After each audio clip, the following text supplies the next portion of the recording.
Welcome back. You're listening to centralcoastradio.com, and of course, one of the big releases this week in cinema is the documentary that I know a lot of Australians are looking forward to.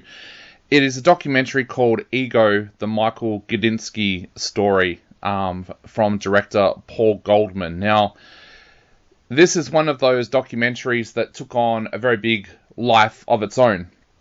Paul Goldman wanted to do a documentary that celebrated the life of Michael Gudinski, and unfortunately, during the planning stages of that, Michael actually passed away. This is actually pretty hard for me to review because I, in some capacities over the years, had worked with Michael Gudinski, and he was someone that I admired a lot, so it's kind of difficult to actually review this. It was very hard watching the film. There was times when I was watching the film where I found myself tearing up a little bit because what you see with Michael Gudinski is what you got in this documentary. This is a very, very natural doco.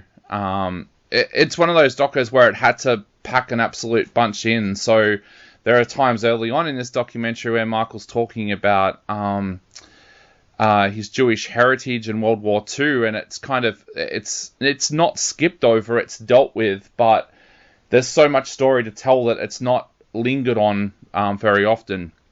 You do get a surprisingly insight into what it was like for Michael Gudinski growing up, but it launches then into his career. And that's where this documentary really comes to life. You learn a lot about the man, why he did what he did in the music industry. You learn a lot about the highs that he had in the music industry and the artists that we probably would never have heard of if it hadn't have been for him. But we also learn about the lows. We learn about the fact that they missed out on Silverchair, that Michael wasn't a perfect person. He passed on Cold Chisel, which surprises a lot of people considering the great friendship between Michael Gudinski and Jimmy Barnes that we see in the documentary. But he was offered the opportunity to sign Cold Chisel, and he passed on it. So they look at that briefly as well, about what that was like, passing on one of the bands that became a huge band. He also passed on Men at Work. He thought Men at Work wouldn't work, so he didn't sign them.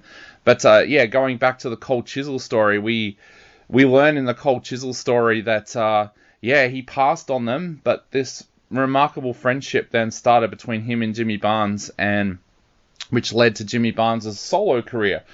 So this documentary looks at all that. It goes right back to Michael Gudinski volunteering and working at the Sunbury Music Festival. It goes through his first tours, his first signings with bands like Skyhooks and Split Ends, and it touches on all of those things. But the thing that really hits you about this documentary is that he didn't start off a rich man. I think a lot of people out there look at people in the entertainment industry and think, well, these people always had money.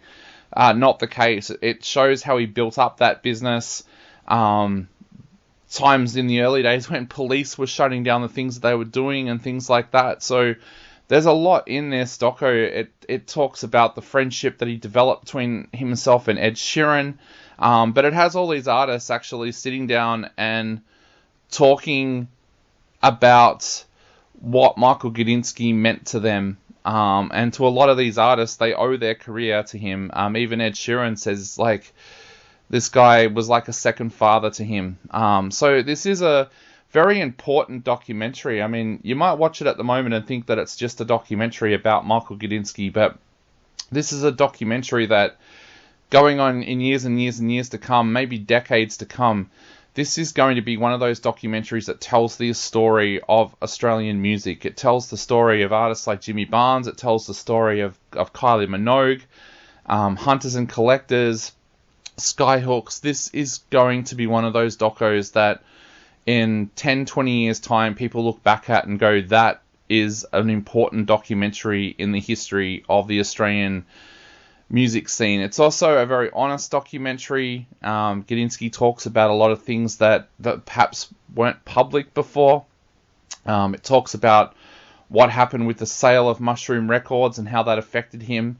But this is a very, very important documentary. If you get the opportunity to go and see it, because if you love Australian music, then this is one that you're not going to want to miss. I'm going to give it 4 out of 5. I think it probably could have expanded on a few things, but a great documentary. So 4 out of 5 for me.